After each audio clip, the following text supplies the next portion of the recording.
بسم اللہ الرحمن الرحیم۔ میں نے لڑکوں سے کہا کہ مارو اور بھاگو کے تحت آپ لوگوں نے اپنے ٹارگٹ چننے ہیں۔ چونکہ لڑکے دہلی اور گرد و نواح سے واقف تھے، اس لیے میں نے کہا کہ ایک ٹولی میں 3 لڑکے ہوں گے اور ان کا کمانڈر میرا ایک ساتھی ہوگا۔ میں نے 9 لڑکوں کی 3 ٹولیاں بنائیں اور اپنے 3 ساتھی نمبر 2 کو چھوڑ کر ان کا ایک ایک کمانڈر بنا دیا۔ میں نے انہیں کہا کہ ٹارگٹ چنتے وقت ایک بات کا خاص خیال رکھا جائے کہ شہری آبادی کو جانی اور مالی نقصان نہ ہونے پائے۔ ہمارا مقصد سراسیمگی پھیلانا اور ان یونیفارم میں موجود سپاہیوں کے خلاف لوگوں میں نفرت پیدا کرنی تھی۔ ٹارگٹ چننے کے بعد وہ مجھے ٹارگٹ کی تفصیل بتائیں گے اور اگر ٹارگٹ ہر لحاظ سے محفوظ اور مفید ہوا تو اس ٹارگٹ کے لیے میں ضروری سامان مہیا کر دوں گا۔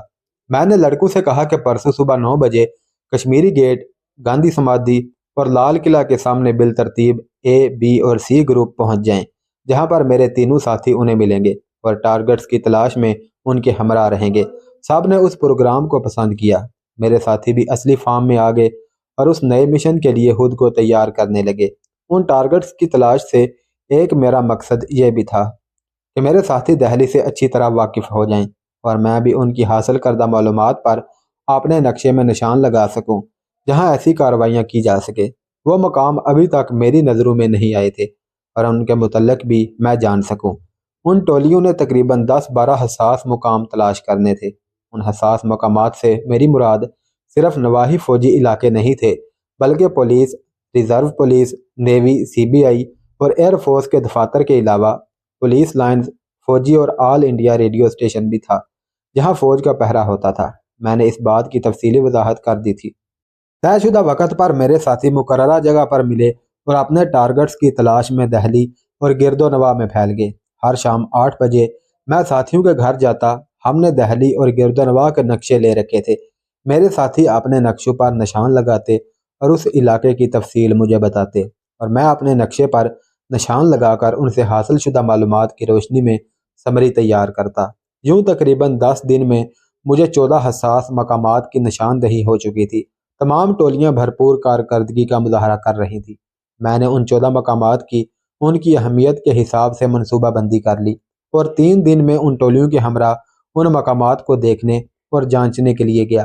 اٹیک اور بھاگنے کے رستوں کا تعین کیا۔ درجہ بندی میں اول ریڈیو ٹرانسمیشن، دوم C B I headquarter اور سوم میں 3 مقام یعنی army, air force, naval recruiting centre کو دی۔ ان تمام مقامات پر مدافعت کا کوئی مکان نہیں تھا اور میرے ساتھیوں اور لڑکوں کو گروپ کی صورت میں 2-2 کی ٹولیوں میں اٹیک کر کے بھاگنے کا عملی تجربہ ہو جاتا۔ میں نے بھارت میں موجود نیو ہمدرد سے رابطہ کیا اور مزید 15 ٹائم بم طلب کیے۔ اس نے 1 ہفتے میں بموں کی فراہمی کا ٹائم مانگا۔ میں چاہتا تھا کہ اگر اس مشن میں میرے ساتھیوں اور لڑکوں کی کارکردگی حوصلہ افزا رہی تو میں اس سے بڑے مشن انجام دینے کی پلاننگ کروں گا جس کے متعلق میرے سینئرز نے مجھے بتایا تھا کہ وہ مشن ہمارا پری سٹیج میٹر بن چکا ہے۔ میں نے بھارت میں اب تک قیام کے دوران جب بھی اس مشن کے متعلق سوچا، میرے ساتھیوں کی کم تعداد اور وسائل کی کمی آڑے آئی۔ اب ان ناڈر لڑکوں کی وجہ سے ہماری عددی کمی پوری ہو چکی تھی اور نئے ہمدرد کے ذریعے ہر طرح کے اسلحہ کا حصول بھی ممکن ہو گیا تھا۔ ہمارے سینئرز نے بھی یہ انتظام شاید اس لیے کیا تھا کہ وہ ہماری سابقہ کارکردگی سے متاثر اور مطمئن ہو چکے تھے اور انہیں اپنے پری سٹیج مشن میں ہماری کامیابی کا امکان نظر آتا تھا۔ وہ مشن تھا بھارت کے اس ہوائی اڈے کا جس کا رن وے، جنگی طیاروں کے پارکنگ ریمپ اور فیولنگ کا انتظام پہاڑ میں سرنگیں کھود کر پہاڑ کے اندر کیا گیا تھا اور 1/3 رن وے بھی پہاڑ کے اندر تھا۔ اور وہاں بھارت نے اپنے 21 یو پی گریڈڈ مگ روسی SU-7 کے علاوہ روسی تعاون سے بھارت میں تیار کردہ HF-24 جہاز محفوظ کھڑے کر رکھے تھے۔ ہم نے پہلے روز radio transmission poles C B I headquarter پر صبح 7 بجے اور آرمی اور ایئر فورس ریکروٹنگ سینٹر شام 6 بجے حملے کے لیے پلاننگ کی۔ ان اوقات میں مدافعت کے امکانات بہت کم ہوتے ہیں اور اگر ان کا جانی نقصان بھی ہوتا تو بہت کم ہوتا۔ ایک ہی دن میں 4 مختلف حساس مقامات پر تباہی، وہ بھی دارالحکومت میں، پورے بھارت کو ہلا کر رکھ دیتی۔ میں نے کئی بار ان 4 ٹارگٹس پر جا کر حملے کے بعد بھاگنے کے راستوں کا تعین کیا۔ دشواری صرف ریڈیو ٹرانسمیشن پولز پر حملہ کر کے فرار کے لیے پیش آئی۔ ٹرانسمیشن کے پولز دہلی کے انڈسٹریل ایریا ختم ہونے کے بعد مین جی ٹی روڈ پر دہلی سے قریباً 30 کلومیٹر کے فاصلے پر تھے اور وہ سارا ایریا خاردار تاروں سے گھرا ہوا تھا۔ اندر داخل ہونے کا صرف ایک ہی راستہ تھا اور ٹرانسمیشن کے پولز کے درمیان ریلوے اسٹیشن کے 2 کمرے اور گارڈ کے لیے بھی 2 کمرے بنے ہوئے تھے۔ نگرانی کے دوران مجھے صرف ایک ٹائم میں 2 ہی گارڈ دکھائی دیے، جو بیشتر ٹائم گارڈ روم میں ہی گزارتے تھے، کیونکہ بادلوں کی وجہ سے انہیں دھوپ سینکنا میسر نہ تھی۔ پچھلی جانب سے تاروں کو کاٹ کر گارڈز کی نظروں میں آئے بغیر داخل ہونا تو ممکن تھا۔ مسئلہ صرف بم رکھنے کے بعد مین روڈ تک واپس آنا اور پھر وہاں سے دہلی تک آنے کا تھا۔ اس کا حل یوں نکالا گیا کہ بم کو آن کر کے پھٹنے کا وقفہ 45 منٹ رکھا جائے۔ واپسی کے لیے گاڑی مہیا کرنے کی ذمہ داری عارف کو سونپی۔ CBI پرانی دہلی میں ایک قدیم عمارت میں قائم تھا۔ ایک بغیر دروازوں کے مغلیہ دور کی طرز کا اتنا بڑا دروازہ تھا کہ بڑا ہاتھی بھی آسانی سے گزر جائے۔ دروازے سے گزر کر مستطیل میدان میں عملے کی اور سرکاری گاڑیوں کی پارکنگ تھی، اور اس میدان کے 3 اطراف برآمدے اور کمرے بنے ہوئے تھے۔ ہمیں یقین تھا کہ وہیں پر زیر زمین ٹارچر سیل اور لاک اپ بھی ضرور ہوں گے۔ یہاں پر پروگرام کے مطابق پارکنگ پلاٹ میں سرکاری گاڑیوں کے درمیان والی گاڑی میں بم رکھنا تھا تاکہ دھماکے سے دونوں اطراف کی گاڑیوں کو نقصان پہنچے۔ صبح 7 بجے سویپرز کے روپ میں ان گاڑیوں تک پہنچنا اور بم رکھ کر فرار ہونا بہت آسان تھا۔ نیول ریکروٹنگ سینٹر کو فی الحال ہم نے اپنی لسٹ سے نکال دیا تھا، اور ایئر فورس ریکروٹنگ سینٹر پر شام 4 بجے کے بعد صرف 2-3 گارڈ اور سویپرز کی حکمرانی ہوتی تھی۔ ان جگہوں کی دیوار کی اونچائی 4 سے 5 فٹ تک تھی، اور اسے پھلانگ کر اندر جا کر بم رکھ کر واپس آنا دشوار نہ تھا۔ ان جگہوں پر بم پھٹنے کا ٹائم 30 منٹ رکھنا طے پایا۔ یہ دونوں سینٹرز بھی سفارت خانوں کے قریب نئی دہلی میں واقع تھے۔ میں نے ان حملوں کی ہر قسم کی دشواری کے پیش نظر ساتھیوں سے کئی بار ڈسکس کی اور لڑکوں کو کئی بار ریہرسل کروائی۔ اب ہمارا ہوم ورک پوری طرح سے مکمل ہو گیا۔ ہم سب اس پر مطمئن تھے اور حملوں کا وقت بھی مقرر ہو گیا۔ اب ہمیں بموں کی وصولی کے بعد تاریخ کا تعین کرنا تھا۔ میرا پروگرام اتوار کے روز حملے کروانے کا تھا۔ چھٹی کی وجہ سے یہ کام ہمارے لیے آسان تھا۔ میری ہدایات کے مطابق ان حملوں میں بموں کے علاوہ تمام سامان میرے ساتھیوں نے مختلف دکانوں سے خرید لیا، اور اس مشن کو بھی مانیٹر میں نہیں کرنا تھا۔ وقت مقررہ پر نیو کانٹیکٹ نے 2 سوٹ کیس میں 15 بم پہنچا دیے۔ اپنے ساتھیوں کو میں نے چاروں جگہوں پر بم ایکٹیویٹ کر کے پلانٹ کرنے کی ذمہ داری سونپی۔ لڑکوں نے انہیں کور دینا تھا۔ صبح والی 2 ٹولیوں کو اسی شام ٹارگٹ پر حملہ کرنا تھا۔ یہ ٹولی میرے جوڈو کراٹے والے ساتھی کی زیر نگرانی تھی۔ میرے نمبر 2 نے بہت ضد کی کہ ان چاروں میں ایک مشن اسے بھی دیا جائے، لیکن میں نہیں مانا۔ ہمارا ٹرانسمیٹر آپریٹر وہی تھا، اور خدا نہ خواستہ مشن میں ناکامی کی صورت میں ہمارے ٹرانسمیٹر کا پاکستان سے رابطہ ختم ہو جاتا۔ میں نے اس مشن کے لیے بھی پاکستان سے اجازت نہیں لی تھی۔ میں نے آئندہ جمعہ کی شام جنرل میٹنگ کی اور سب افراد کو میٹنگ کا حصہ بنایا، انہیں آخری ہدایات دی اور اتوار کو مشن سر انجام دینے کا الٹیمیٹ دیا۔ تمام ٹولیوں کو اسلحہ بھی دیا گیا اور ہدایت کی گئی کہ اسلحہ کا استعمال صرف اسی صورت میں کیا جائے جب کوئی راستہ باقی نہ رہے، اور مشن مکمل ہونے کے بعد اسلحہ واپس جمع کروا دیا جائے۔ عارف کے ذمے گاڑیوں کا بندوبست اور ٹرانسمیشن پوسٹ تک ایک ٹولی کو لے جانا اور واپس لانا تھا۔ تمام ہدایات اور مشن کی اونچ نیچ ایک بار پھر دہرا کر ہم واپس چلے آئے۔ ساتھیوں کو واپس گھر چھوڑنے پر خبردار کیا کہ اگر ان ٹولیوں میں سے کوئی ایک لڑکا بھی غیر حاضر ہو تو مشن کو ملتوی کر کے واپس آ جائیں۔ اس کے بعد میں ہوٹل واپس آ گیا۔ بشیر کے قتل کے بعد مجھے کسی پر بھی اعتبار نہیں رہا تھا۔ اتوار والے دن میں ساتھیوں کے گھر گیا اور سب کو اپنے اپنے مشنز پر روانہ کر کے نذیر اور نمبر 2 کے ساتھ نذیر کے گھر بیٹھ کر نتائج کا انتظار کرنے لگ گیا۔ سب سے پہلے CBI والی ٹولی کا نگران میرا ساتھی واپس آیا اور اپنی کامیابی کا معاہدہ سنایا اور بتایا کہ مشن کے بعد لڑکے نے ریوالور واپس کر دیا ہے اور باقی اپنے اپنے رستے واپس چلے گئے ہیں۔ اس کے بعد عارف بھی میرے ساتھی کے ساتھ واپس پہنچ گیا اور اپنی کامیابی کا معاہدہ سنایا۔ اب ہمیں اخبار کے زمین چھپنے کا انتظار تھا۔ نذیر نے لنچ کا ارینجمنٹ اپنے گھر میں کر رکھا تھا۔ سب نے مل کر لنچ کیا۔ لنچ کے بعد میں نے اپنے نمبر 2 کو بھیجا کہ اگر کوئی زمینہ چھپا ہو تو لے آئے۔ تھوڑی دیر بعد نمبر 2 مسکراتے چہرے کے ساتھ 2 زمینیں لے کر پہنچ گیا۔ انگریزی کے زمینے میں CBI ہیڈ کوارٹر اور ٹرانسمیشن پولز پر دھماکوں کی خبر سرخیوں کے ساتھ چھپی تھی۔ مختصر اداریے میں انٹیلیجنس بیورو کے ہیڈ کوارٹرز میں دھماکے سے 7 گاڑیاں مکمل تباہ ہونے اور بقیہ گاڑیوں کو نقصان پہنچنے کا احاطہ کرتے ہوئے اس ادارے کو بری طرح لتاڑا گیا تھا اور وزیر داخلہ سے استعفیٰ کا مطالبہ کیا گیا تھا۔ اسی اخبار میں ٹرانسمیشن پولز پر ریلوے اسٹیشن کے مکمل تباہ ہونے اور دہلی ریڈیو اسٹیشن کے بند ہونے پر وزیر مواصلات سے بھی استعفیٰ کا مطالبہ کیا گیا تھا۔ شام 5 بجے تک انگریزی کے 5 مختلف ضمیمے ہمارے پاس جمع ہو چکے تھے۔ اخبار والوں کو کیا معلوم تھا کہ ابھی تو انٹرول ہوا ہے اور باقی حصہ شام 6 بجے شروع ہوگا۔ شام کو جانے والی ٹولی کا نگران ساتھی اٹھ کر کمرے میں آرام کرنے کے لیے چلا گیا۔ ہم سب نے ایک دوسرے کو مبارکباد دی اور شام تک چائے پیتے رہے۔ شام 5 بجے ساتھی اٹھ کر نیچے آ گیا اور جانے کی اجازت چاہی تو ٹرانسمیٹر والے ساتھی نے کہا کہ اب مجھے جانے دیا جائے، لیکن میں نے کہا کہ نہیں، عنقریب ہم سب ایک ایسے مشن کے لیے جائیں گے جہاں پر ہر کوئی اپنے دل کی خواہش پوری کر لے گا۔ شام 7 بجے پہلی ٹولی واپس آئی۔ نذیر نے لڑکوں کو باہر سے ہی واپس بھیج دیا۔ میرے ساتھی نے ایئر فورس کی ملحقہ عمارت کا شیشہ کاٹ کر بم پھینکنے تک بغیر کسی مدافعت کے کامیابی کی خبر سنائی، اور اب ہم آخری ٹولی کی کامیابی سے واپسی کے منتظر تھے۔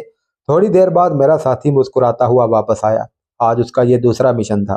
اس نے بتایا کہ شیشہ کاٹنے کے بعد اس کو علیحدہ کرتے ہوئے شیشہ نیچے گر گیا۔ شیشہ گرنے کی آواز سن کر پہرے پر موجود سنتری ادھر آ گیا۔ اس کے ہاتھ میں رائفل تھی۔ میرا کوریج والا ساتھی اس کے بوٹوں کی آواز سن کر چھپ گیا۔ جب گارڈ وہاں پہنچا تو ٹوٹا ہوا شیشہ دیکھنے لگا کہ اتنی دیر میں میرے کوریج نے پیچھے سے اس کی گردن چاقو سے کاٹ دی۔ ہم نے وہاں موجود کرسی کے نیچے بم رکھا اور ہم واپس آ گئے۔ شام ڈھلے ریڈیو اسٹیشن اپنی نشریات ایمرجنسی سے بحال کرنے میں کامیاب ہوا۔ دوسرے دن اخبارات چاروں جگہوں پر تباہی سے بھرے ہوئے تھے۔ C B I headquarter اور ٹرانسمیشن پولز کی تصاویر کے ساتھ مکمل خبر شائع ہوئی، جبکہ air force army recruiting centre کی تصاویر نہیں تھی۔ صرف اتنا لکھا تھا کہ دھماکوں کے بعد عمارات کو پولیس نے مکمل گھیر رکھا ہے، کسی کو اندر جانے کی اجازت نہیں تھی۔ گارڈ کے ہلاک ہونے کی خبر دبا دی گئی تھی، لیکن جو رپورٹر پہلے پہنچ گئے تھے ان کو وہاں کے سویپرز نے بتا دیا تھا کہ ایک گارڈ بھی ہلاک ہوا ہے۔ ہماری کامیابی نے جہاں ہمیں خوشیوں سے لاد دیا تھا، وہاں پورے بھارت خصوصاً راجدھانی دہلی کی عوام میں خوف و ہراس اور عدم تحفظ کا احساس پیدا ہو گیا تھا۔ اخبارات کئی روز تک ان خبروں سے بھرے رہے۔ ٹریبیون نے تو اپنے اداریے میں یہاں تک لکھا کہ اب ہمیں واقعی ضرورت ہے سی بی آئی ایئر فورس کی حفاظت کے لیے علیحدہ کوئی فورس بنائیں۔ اپوزیشن پارٹیوں نے اس موقع کو غنیمت جان کر حکمران پارٹی پر بہت کیچڑ اچھالا، حتیٰ کہ لوک سبھا میں بھی اس واقعہ پر اچھا خاصا ہنگامہ ہوا۔ اخبارات نے ان دھماکوں کا ذمہ دار پاکستان، علیحدگی پسند سکھوں اور کشمیری حریت پسندوں کو ٹھہرایا۔ ان دھماکوں کے بعد دہلی کے حالات معمول پر آتے آتے 15 روز لگ گئے۔ بھارتی سورماؤں نے پاکستان کے اندرونی خلفشار کا فائدہ اٹھاتے ہوئے اسے 1971 میں 2 لحظ تو کر دیا تھا، لیکن اپنی فطری بزدلی کے تحت وہ ہر وقت پاکستان سے خوفزدہ رہتے تھے کہ نہ جانے کب یہ زخمی شیر بدلہ لینے کو اٹھ کھڑا ہو۔ یہ تو اس وقت ہمارے حکمرانوں کی بزدلی، بھارت نوازی اور پاکستان دشمنی تھی جو پاکستان بدلہ نہ لے سکا۔ اس مشن کے بعد میرے ساتھیوں کی پژمردگی بشاشت میں بدل گئی تھی۔ دراصل کسی مشن کو سر انجام دینے کے لیے یہ ان کی مکمل پہلی ذمہ داری تھی، جسے انہوں نے نہایت خوش اسلوبی سے سر انجام دیا تھا۔ میں نے عارف کے ذریعے لڑکوں کو 2-2 ہزار روپے بھجوائے اور انہیں آئندہ 20 روز تک بالکل نارمل رہنے اور ایک دوسرے سے نہ ملنے کی ہدایات جاری کی تھی، کیونکہ اب بھارت کے تمام جاسوسی ادارے ہر جگہ حملہ آوروں کو تلاش کر رہے تھے۔ اپنے ساتھیوں کو بھی محتاط رہنے کا کہا۔ بھارت کے جتنے بھی انگریزی اور ہندی اخبارات میں ان دھماکوں کی خبریں چھپیں وہ میں نے خرید لیے۔ ہندی اخبار عارف کی بیٹی کے توسط سے ملے کیونکہ وہ اسکول میں ہندی پڑھتی تھی۔ میں نے یہ اخبار آئندہ ڈاک میں پاکستان بھیج دیے۔ مجھے یقین تھا کہ ہمارے ادارے کے پاس بھی بھارتی جاسوس اور بارڈر اسمگلروں کی ایک بڑی کھیپ ہوگی جو ہندی اخبار انہیں پڑھ کر سنائے گی۔ قریباً 1 ماہ بعد میں نے پھر میٹنگ بلائی جس میں تمام لڑکوں اور اپنے ساتھیوں کو ایک ساتھ بلایا اور کہا کہ اب ہمیں دہلی سے دور ایک بڑے مشن کے لیے جانا ہے، اس لیے ذہنی اور جسمانی طور پر خود کو تیار رکھیں۔ اپنے 3 ساتھیوں کے علاوہ میں 3 لڑکوں کو اپنے ساتھ لے جاؤں گا۔ اس بار میرا مشن پہاڑوں کی سرنگوں میں چھپا ہوا بھارتی جنگی ہوائی اڈہ تھا۔ اس اڈے کے متعلق میری معلومات صفر تھیں۔ صرف اتنا معلوم تھا کہ یہ ہوائی اڈہ پہاڑیوں کی سرنگوں میں بنایا گیا اور اس کے قریب ترین شہر گورکھپور ہے، اور اس کے متعلق مزید معلومات گورکھپور سے مل سکتی تھی۔ لہٰذا مئی 1973 میں نے اپنے 3 ساتھیوں اور 3 لڑکوں کو ساتھ لے کر گورکھپور کی راہ لی۔ گورکھپور پہنچ کر میرے ساتھیوں اور لڑکوں نے ایک درمیانے درجے کے ہوٹل میں کمرے کرائے پر لیے اور میں خود سول لائنز کے قریب تقریباً ایک بہتر ہوٹل میں ٹھہرا۔ میں نے اپنے ساتھیوں کو لڑکوں کی حرکات و سکنات پر نظر رکھنے کا کہا، کیونکہ گورکھپور دہلی کی نسبت بہت چھوٹا شہر تھا اور ہماری کوئی بھی اوچھی حرکت ہمیں نظروں میں لا سکتی تھی۔ اگلے روز میں ساتھیوں کے ہوٹل پہنچا اور دو دو کی ٹولیاں بنائیں۔ ہر ٹولی میں اپنا ایک ساتھی اور ایک دوسرا لڑکا تھا۔ ایک لڑکے کو میں نے اپنے ساتھ لے لیا اور شہر کا سروے کرنے نکل کھڑے ہوئے۔ میں نے ساتھیوں کو کہا کہ کہیں اگر بولنے کی نوبت آئے تو لڑکوں کو بولنے دینا، کیونکہ ان کا لب و لہجہ دہلی کا ہے، اور خود خاموش کھڑے رہنا۔ دہلی میں تو سب چلتا ہے، مگر یہاں احتیاط بہتر تھی۔ گورکھپور اتر پردیش میں ہمالیہ کے دامن میں پہاڑی سلسلے میں واقع ہے۔ یہ شہر نیپال کی سرحد کے قریب ہے اور ریلوے جنکشن کے علاوہ یہاں بھارتی چھاؤنی بھی ہے۔ یہ ایک درمیانے درجے کا شہر ہے۔ ہم سارا دن شہر میں گھومتے رہے۔ ہمیں شہر میں ایئر فورس کی وردی پہنے کوئی بندہ بھی نظر نہ آیا۔ دوسرے روز بھی سارا دن شہر میں مارا مارا پھرنے کے باوجود ہمیں کوئی سراغ نہ ملا جس سے یہاں ہوائی اڈے کی تصدیق ہو سکے، اور کسی انجام آدمی سے ہوائی اڈے کے بارے میں پوچھنا ہمیں مشکوک بنا سکتا تھا۔ مجھے میجر احسن کا ایک مسلمان بیٹ مین پر بھروسہ کرنے کے انجام کا علم تھا، اس لیے ہمیں خود ہی تلاش کرنا تھا۔ تیسرے روز میں لڑکے کے ہمراہ شہر سے باہر ایک سڑک پر جا رہا تھا کہ مجھے ایک پٹرول ٹینکر دکھائی دیا جس کی رفتار سے معلوم ہوتا تھا کہ یہ خالی ہے۔ میں نے رکشہ والے کو اس سڑک پر جانے کا کہا۔ 3 موڑ گزرنے پر مجھے پٹرول ٹینک دکھائی دیا۔ رکشہ والے سے پوچھنے پر پتہ چلا کہ شہر بھر کے پٹرول پمپوں کو یہاں سے ہی پٹرول سپلائی ہوتا ہے۔ ریلوے اسٹیشن کے قریب بھی 2 ٹینک ہیں، لیکن وہاں کا پٹرول صرف فوج کے لیے ہے۔ میرے لیے یہ معلومات بہت دلچسپ تھیں۔ میں نے رکشہ والے کو وہیں سے واپس شہر چلنے کا کہا۔ شہر پہنچ کر میں نے وہ رکشہ چھوڑا اور ایک دوسرا رکشہ لیا اور ساتھیوں کے پاس ہوٹل پہنچ گیا۔ شام کو میں نے سب کو اکٹھا کیا اور کہا کہ کل 2 ساتھی ریلوے اسٹیشن پر موجود پیٹرول ٹینکس کے پاس چلے جائیں اور پیٹرول لینے والے ٹینکروں کے رنگ نمبر نوٹ کرتے رہیں، اور خاص کر ان ٹینکروں پر خاص توجہ دیں جن پر ہائی فلیمیبل لکھا ہوگا، کیونکہ لڑاکا اور بمبار جہازوں میں 100% خالص تیل استعمال ہوتا ہے۔ میرے ساتھیوں نے 2 دن کی تگ و دو کے بعد اس ٹینکر کا سراغ لگا لیا جو ہاکی رنگ پر کیموفلاج کیے ہوئے تھا۔ میرے ساتھیوں نے اسے پٹرول لے جانے والی سڑک پر 5 اور 6 کلومیٹر تک جا کر وہ جگہ بھی نوٹ کر لی جہاں سے مختلف اطراف میں جانے والی سڑکوں کے کٹ ختم ہو جاتے تھے۔ وہ سڑک گورکھپور سے شمال مغرب کی طرف جاتی تھی۔ دوسرے روز میں اپنے ایک ساتھی کے ساتھ اس سڑک پر خاصی دور تک گیا۔ میں نے دیکھا کہ اس سڑک کے اطراف میں جانے والی سڑکیں چھوٹی اور ٹوٹی پھوٹی ہیں، جبکہ یہ مین سڑک جو آگے کو جاتی تھی شروع سے ہی بڑی اور بغیر ہچکولوں کے اور ٹوٹ پھوٹ کے بغیر بڑی مضبوط بنی ہوئی تھی۔ اس سڑک پر کوئی ٹریفک دکھائی نہ دی۔ 100% صاف پیٹرول لے جانے والے ٹینکر ٹوٹی پھوٹی سڑکوں پر نہیں جاتے، کیونکہ ہچکولوں سے یہ تیل خود بخود بھڑک اٹھتا ہے۔ مجھے پختہ یقین ہو گیا کہ یہی سڑک ہوائی اڈے تک جاتی ہے، اور یہ اڈا شہری آبادی سے خاصی دور بنا ہوگا۔ گورکھپور میں رہتے ہوئے ہمیں یہ معلومات بھی ملی کہ اس سڑک پر آگے جا کر ایک چیک پوسٹ بھی آتی ہے۔ جب تک وہاں سے کلیئرنس نہ ملے آگے کوئی نہیں جا سکتا۔ اس چیک پوسٹ کے بعد رہائشی علاقہ شروع ہو جاتا ہے۔ وہاں پر ہوائی اڈے کے متعلقہ ملازمین اور آفیسرز کی رہائشی کالونیاں بنی ہوئی ہیں۔ اس کے بعد ایک اور چیک پوسٹ آتی ہے جہاں پر آفیسرز میس بنے ہوئے ہیں جن میں پائلٹ اور سنگل آفیسرز رہتے ہیں۔ آفیسر میس کے بعد سڑک ایک پہاڑی کے گرد گھوم جاتی ہے۔ ہمیں یہ معلومات بڑی کھوج کے بعد ایک بوڑھے ڈرائیور سے ملی جو کالونی کی تعمیر کے دوران ایک انجینئر کو تعمیراتی جگہ پر لے جاتا تھا۔ اس نے ہمیں یہ معلومات ایک شراب خانے کے باہر ایک ٹیکسی اسٹینڈ پر دی جب میں اور میرا ساتھی اسے اس سڑک پر جانے کے لیے بک کرنا چاہتے تھے۔ اس نے بتایا کہ پہلی چیک پوسٹ سے آگے رہائشی کالونی میں جانے کے لیے جس کو ملنا ہو اس کی ٹیلی فون پر اجازت حاصل کرنا پڑتی ہے۔ اس ڈرائیور نے کہا، بابو جی، آپ نے جس صاحب کو ملنا ہے اس صاحب سے فون پر کہہ دیں کہ وہ آپ کا نام، میرا نام اور ٹیکسی نمبر پہلی چیک پوسٹ پر لکھوا دے، تب ہی میں آپ کو وہاں تک لے جا سکتا ہوں۔ ڈرائیور کی باتیں سن کر ہم مایوس ہو گئے۔ ایسی کوئی صورت نظر نہیں آتی تھی کہ ہم کالونی یا آفیسرز میس تک پہنچ سکتے۔ اس سے آگے جانے کا تو سوال ہی پیدا نہیں ہوتا تھا۔ میں نے اس شام ساتھیوں کو صورتحال سے آگاہ کیا اور دوسرے روز ہم مایوس دہلی کے لیے روانہ ہو گئے۔ واپسی کے بعد بھی میں کئی روز تک ہوائی اڈے میں داخل ہونے کے امکانات پر غور کرتا رہا۔ کچھ سمجھ میں نہیں آ رہا تھا کہ ان رکاوٹوں کو کیسے عبور کیا جائے۔ ڈرائیور نے بھی چند برس پہلے کے حالات بیان کیے تھے۔ اب جب کہ وہ ہوائی اڈہ مکمل آپریشنل حالت میں تھا تو کیا سیکیورٹی کے پہلے والے انتظام تھے یا تبدیل کر دیے گئے تھے، اس کے متعلق بھی کچھ علم نہ تھا۔ رفتہ رفتہ میرے ذہن سے یہ مشن نکلتا گیا۔